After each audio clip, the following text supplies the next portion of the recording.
Cerca Teleeuropa sul tuo Play Store o Apple Store e scarica la nostra app.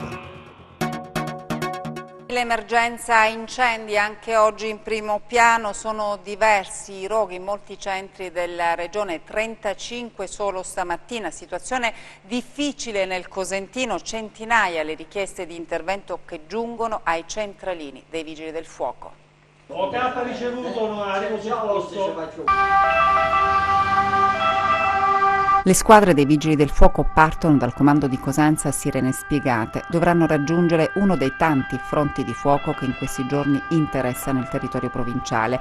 Non c'è tregua, per i vigili sono giornate dure di superlavoro. Il Cosentino, in questa calda estate, è una delle zone maggiormente colpite dagli incendi. Alle zone ormai devastate del Parco del Pollino, nelle ultime giornate si sono accodate la zona di Rose, del territorio comunale di Rose, la zona di Luzzi e Morano Calabro. Di nuovo abbiamo avuto incendi abbastanza importanti nei territori comunali di Castiglione e di San Pietro in Guarano.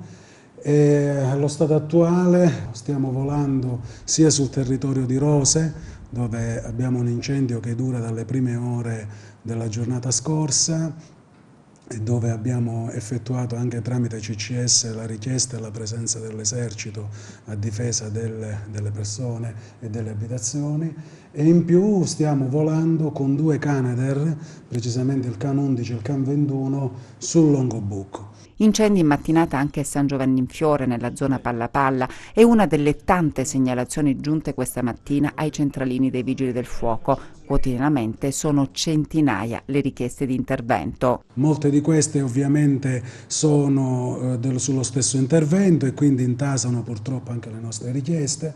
Più volte abbiamo detto di fare riferimento a un numero verde che ha messo a punto Calabria Verde, che è l'800 496 496, e quindi i nostri 3 operatori che ovviamente operano in sala operativa sono continuamente sottoposti a un numero di chiamate innumerevoli. Mediamente le chiamate viaggiano intorno alle 80-100 telefonate su interventi di tipo differenti.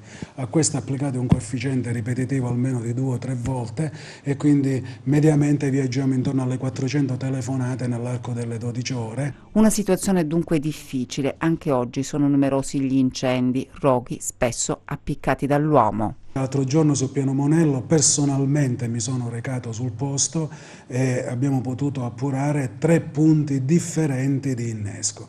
Quindi è chiaro che la mano dell'uomo qui è molto presente. È chiaro che qui c'è un disegno dietro a tutto questo, un disegno proprio di pazzia assoluta da parte di chi compie queste cose, perché non capisce i pericoli cui mette la cittadinanza, il danno ambientale, il danno economico che ovviamente viene procurato.